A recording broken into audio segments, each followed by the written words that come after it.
L'expérience client, c'est une démarche, c'est une approche, c'est une méthodologie. En fait, l'expérience client, c'est aussi bien la démarche que le résultat attendu. On souhaite réenchanter notre secteur d'activité, notre offre pour nos clients. On veut faire en sorte que nos clients soient vraiment intégrés finalement dans cette offre et aient l'impression de vivre quelque chose plutôt que de simplement consommer. L'expérience client, ça peut aller, on le disait, soit de l'inexistence de l'expérience client jusqu'à l'expérience extrême de l'expérience client où là, on est complètement immergé dans quelque chose. Si je veux un exemple un peu connu, je peux prendre le festival Tomorrowland en Belgique ou un magasin M&M's à Londres. Quand on veut définir son expérience client, on va travailler avec des outils. Il y a toute une série d'outils qui existent. On peut se référer au design thinking par exemple et à tous les outils qui sont intégrés dedans. Moi, il y en a certains que j'aime beaucoup. C'est tout d'abord le persona, être capable d'identifier qui est son client et vraiment de le personnifier et puis aller pouvoir le valider auprès de mes utilisateurs, de mes clients avec des techniques de focus group ou autres ou tout simplement de test lean, c'est-à-dire que j'ai quelque chose, j'ai un prototype, j'ai une idée, je vais directement la confronter à mon marché.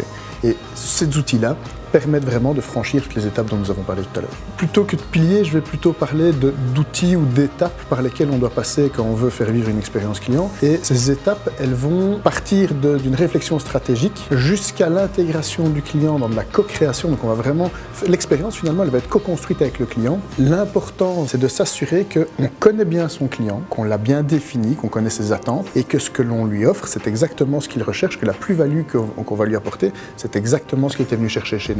Et ça, c'est déjà vivre une expérience. L'expérience client, pourquoi est-ce qu'on la fait vivre? Simplement pour, c'est peut-être très pragmatique comme réponse, mais déjà fidéliser nos clients, augmenter son chiffre d'affaires, puisqu'un client qui est complètement dans notre univers ou qui vit un peu dans notre univers ou qui trouve un écho dans notre façon de travailler, eh bien automatiquement va avoir tendance à dépenser plus. Mais il y a aussi tout un aspect de différenciation. Si je suis capable de faire vivre une expérience qu'aucun de mes concurrents ne fait vivre, eh bien là, je gagne un positionnement, je gagne ma place sur le marché. Et enfin, la fidélisation, c'est ce par quoi j'ai commencé, donc fidéliser les clients c'est une chose, mais pouvoir les transformer en véritables ambassadeurs, ce sont ça mes objectifs, c'est ça les résultats que je cherche à atteindre quand je mets en place une expérience client pour mon entreprise.